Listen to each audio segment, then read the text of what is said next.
ക്രിസ്മസിന് കേക്കും ആശംസകളുമായി ബി.ജെ.പി. നേതാക്കൾ ഇക്കുറിയും ക്രൈസ്തവരുടെ വീടുകളിലെത്തും. കഴിഞ്ഞ വർഷം നടത്തിയ സ്നേഹയാത്ര ഇക്കുറിയും നടത്താനാണ് ബി.ജെ.പി. നേതൃത്വത്തിന്റെ തീരുമാനം. ക്രൈസ്തവരെ പാർട്ടിയിലേക്ക് കൂടുതൽ അടുപ്പിക്കാനുള്ള പദ്ധതികളുടെ ഭാഗമായാണ് ഈ സ്നേഹയാത്ര സംഘടിപ്പിക്കുന്നത്. പ്രധാനമന്ത്രി നരേന്ദ്രമോദിയുടെ ക്രിസ്മസ് ആശംസകൾ ക്രൈസ്തവ ഭവനങ്ങളിൽ നേരിട്ടെത്തിക്കുക എന്ന നിലയിലാണ് പരിപാടി സംഘടിപ്പിക്കുന്നത്. ക്രിസ്മസ് അവധിക്കാലം മുതൽ പുതുവർഷം വരെയാണ് കഴിഞ്ഞ വർഷം സ്നേഹയാത്ര നടത്തിയിരുന്നത്. ഈ വർഷവും ഇതേ ദിവസങ്ങളിൽ ക്രൈസ്തവരുടെ വീടുകളിലേക്ക് ബി.ജെ.പി. നേതാക്കൾ കേക്കും ആശംസകളുമായെത്തും.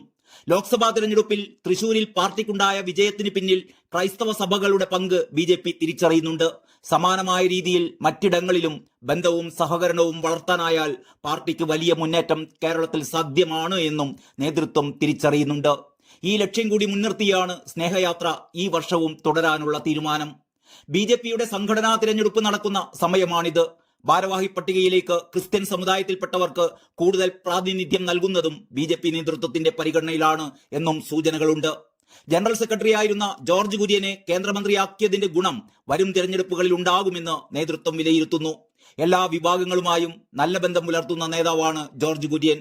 സംസ്ഥാനത്ത് ജില്ലാ പ്രസിഡന്റുമാരുടെ എണ്ണം 30 ഉയർത്താൻ കോർ കമ്മിറ്റി അംഗീകാരം നൽകിക്കഴിഞ്ഞു.